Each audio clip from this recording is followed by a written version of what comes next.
Assalamualaikum warahmatullahi wabarakatuh. Selamat pagi dan salam sejahtera untuk kita semua. Tabi pun. Izin memperkenalkan diri, nama saya Nurul Aulia, NPM 17530533032. Pada hari Senin, tanggal 22 Maret tahun 2021 akan dilaksanakan seminar proposal dengan judul Hubungan Perhatian Pendidik dan Sikap Disiplin Belajar dengan Hasil Belajar Peserta Didik Kelas Tinggi SD Negeri 1 Banding Agung. Yang terhormat Ibu Dr. Anda Erni Mustaqim MPD selaku dosen pembahas, yang saya hormati Bapak Dr. Andes Rapani MPD selaku dosen pembimbing 1, dan juga yang saya hormati Ibu Devianti Pangestu MPD selaku dosen pembimbing 2. Terima kasih telah memberikan saya kesempatan untuk mempresentasikan hasil proposal saya. Di kesempatan kali ini, saya akan membahas 3 materi, yaitu yang pertama, pendahuluan, yang kedua, tinjauan pustaka, dan yang ketiga, metodologi penelitian. Di sini saya akan mempresentasikan proposal saya yang berjudul Hubungan Perhatian Pendidik dan Sikap Disiplin Belajar dengan Hasil Belajar Peserta Didik Kelas Tinggi SD Negeri 1 Banding Agung. Terdapat 6 subtema pada pendahuluan. Di latar belakang masalah, mengapa saya mengambil judul ini? Karena berhasil atau tidaknya seseorang dalam belajar dapat disebabkan oleh beberapa faktor yang mempengaruhinya, yaitu faktor internal yang berasal dari dalam diri, yang di sini berupa sikap disiplin belajar. Kemudian faktor eksternal yang berasal dari luar diri, di sini berupa perhatian pendidik. Peserta didik yang mendapatkan perhatian pendidik saat di sekolah memiliki sikap disiplin belajar secara rajin, teratur dan tertib, serta kemungkinan akan mencapai hasil belajar yang baik. Begitu juga sebaliknya, ketika peserta didik kurang mendapatkan perhatian pendidik dan kurangnya memiliki sikap disiplin belajar, maka kemungkinan hasil belajar yang diperoleh tidak sesuai dengan apa yang diharapkan. Perhatian pendidik dan sikap disiplin belajar sangat penting untuk mendorong peserta didik agar giat belajar dan lebih bertanggung jawab terhadap dirinya. Berdasarkan penelitian pendahuluan yang dilakukan oleh penulis di kelas tinggi SD Negeri 1 Banding Agung, menunjukkan bahwa hasil belajar kognitif matematika peserta didik kelas tinggi SD Negeri 1 Banding Agung tahun ajaran 2020-2021 masih tergolong rendah. Hal ini dibuktikan dengan data hasil presentasi ketuntasan peserta didik kelas tinggi sebagai berikut. Adapun jumlah yang belum tuntas lebih banyak daripada jumlah yang sudah tuntas. Selanjutnya, identifikasi masalah. Di sini terdapat 7 identifikasi masalah. Yang pertama, hasil belajar matematika peserta didik kelas tinggi rendah. Yang kedua, adanya peserta didik yang tidak mengumpulkan tugas tepat waktu. Yang ketiga, adanya permasalahan-permasalahan seperti malas belajar dan tidak mematuhi peraturan. Yang keempat, adanya peserta didik yang mengobrol pada saat pembelajaran. Yang kelima, adanya peserta didik yang kurang bersemangat. Yang keenam, adanya peserta didik yang pasif. Yang ketujuh, adanya kesulitan disiplin dalam belajar peserta didik. Pembatasan masalah. Terdapat 3, yaitu yang pertama, perhatian pendidik. Yang kedua, sikap disiplin belajar. Dan yang ketiga, hasil belajar peserta didik kelas tinggi SD Negeri 1 Banding Agung. Adapun terdapat 3 rumusan masalah. Yang pertama, adakah terdapat hubungan yang positif antara perhatian pendidik dengan sikap disiplin belajar peserta didik kelas tinggi SD Negeri 1 Banding Agung? Yang kedua, apakah terdapat hubungan yang positif antara sikap disiplin belajar dengan hasil belajar peserta didik kelas tinggi SD Negeri 1 Banding Agung? Yang ketiga, apakah terdapat hubungan yang positif antara perhatian pendidik dan sikap disiplin belajar dengan hasil belajar peserta didik kelas tinggi SD Negeri 1 Banding Agung? Tujuan penelitian. Yang pertama, mengetahui adakah hubungan yang positif antara perhatian pendidik dengan hasil belajar peserta didik kelas tinggi SD Negeri 1 Banding Agung. Yang kedua, mengetahui adakah hubungan yang positif antara sikap disiplin belajar dengan hasil belajar peserta didik kelas tinggi SD Negeri 1 Banding Agung. Yang ketiga, mengetahui adakah hubungan yang positif antara perhatian pendidik dan sikap disiplin belajar dengan hasil belajar peserta didik kelas tinggi SD Negeri 1 Banding Agung. Adapun manfaat penelitian, yang pertama manfaat penelitian secara teoritis. Diharapkan dapat memberikan gambaran tentang hubungan perhatian pendidik dan sikap disiplin belajar dengan hasil belajar peserta didik kelas tinggi SD Negeri 1 Banding Agung. Dan yang kedua, secara khusus manfaat dari penelitian secara praktis terbagi dari peserta didik, pendidik, sekolah, peneliti, dan juga peneliti lain. Bab 2, tinjauan pustaka. Terdapat 4 subtema yaitu kajian teori, penelitian yang relevan, kerangka pikir dan paradigma penelitian, dan hipotesis. Kajian teori. 1. Belajar. Belajar merupakan suatu proses yang dilakukan oleh manusia dan berlaku seumur hidup. Belajar menjadi salah satu bagian yang tidak terpisahkan sebab menjadi kebutuhan setiap manusia. Karena dengan belajar, seseorang dapat meningkatkan pengetahuan dan keterampilan yang baik bagi dirinya maupun kehidupan dalam perubahan tingkah laku pada diri individu, sehingga mereka lebih mampu dalam melakukan kegiatan berinteraksi dengan lingkungannya. B. Ciri-ciri belajar.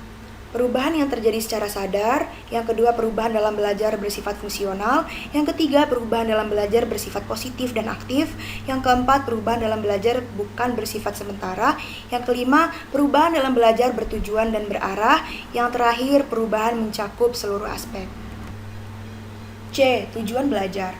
Untuk mendapatkan pengetahuan, hal ini ditandai dengan kemampuan berpikir, karena antara kemampuan berpikir dan pemilihan pengetahuan tidak dapat dipisahkan. 2.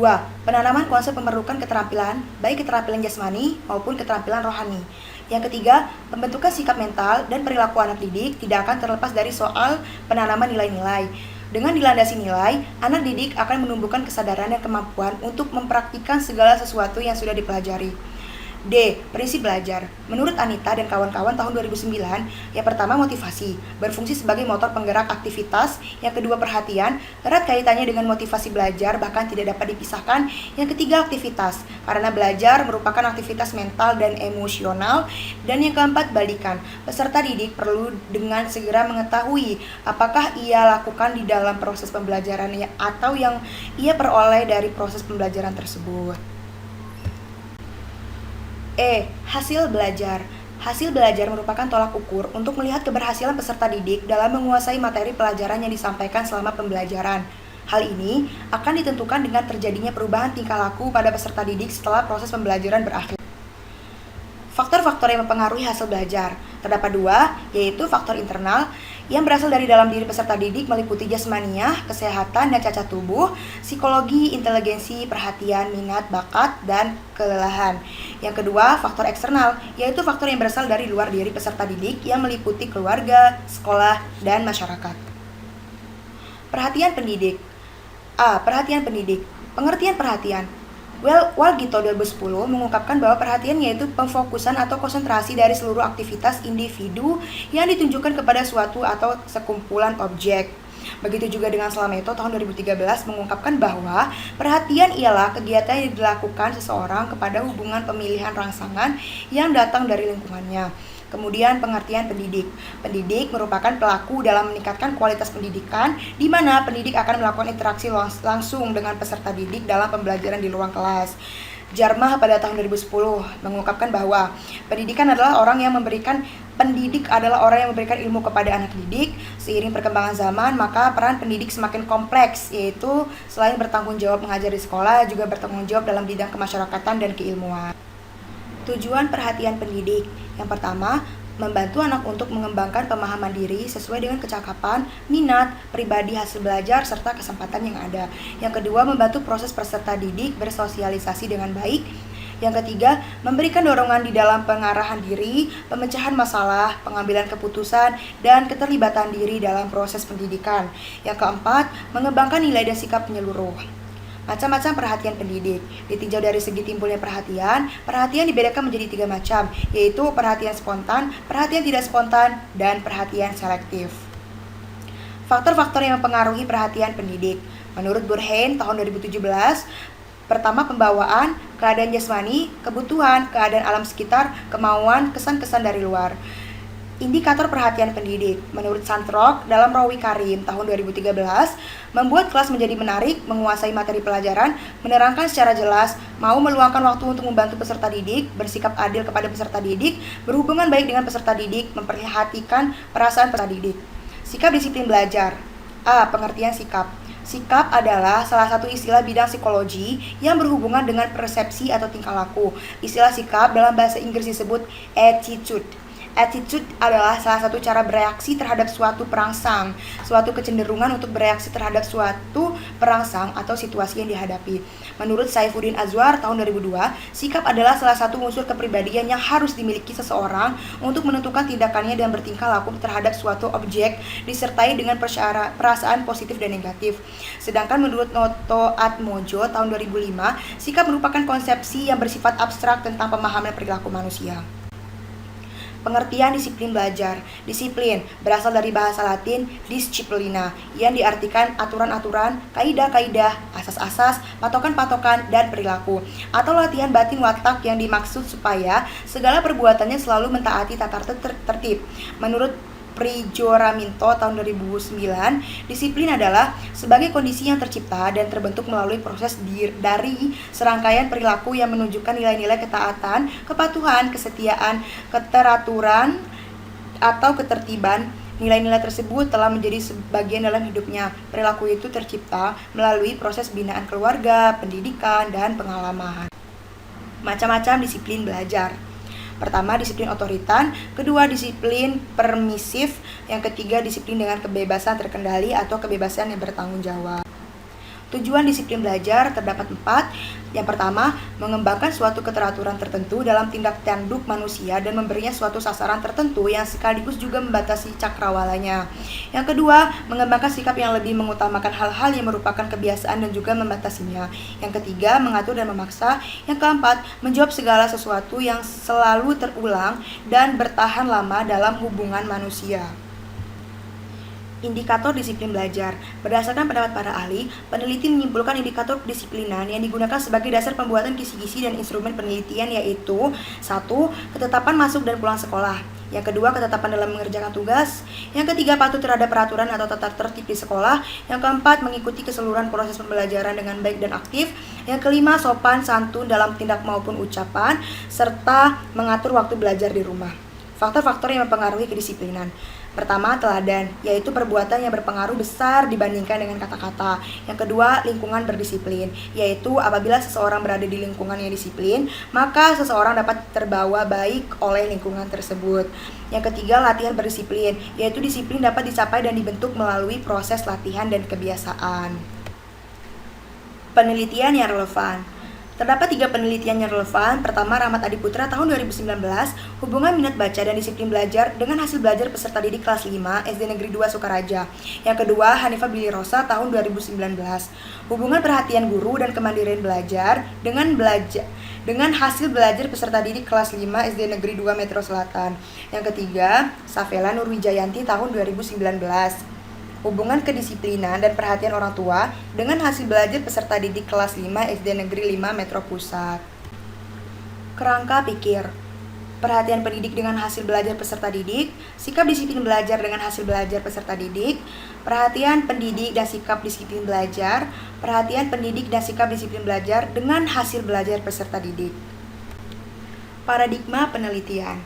Terdapat 3 variabel dalam penelitian ini, yaitu 2 variabel bebas dan 1 variabel terikat. Variabel bebas dalam penelitian ini adalah perhatian pendidik X1, sikap disiplin belajar X2, dan variabel terikat yaitu hasil belajar peserta didik Y.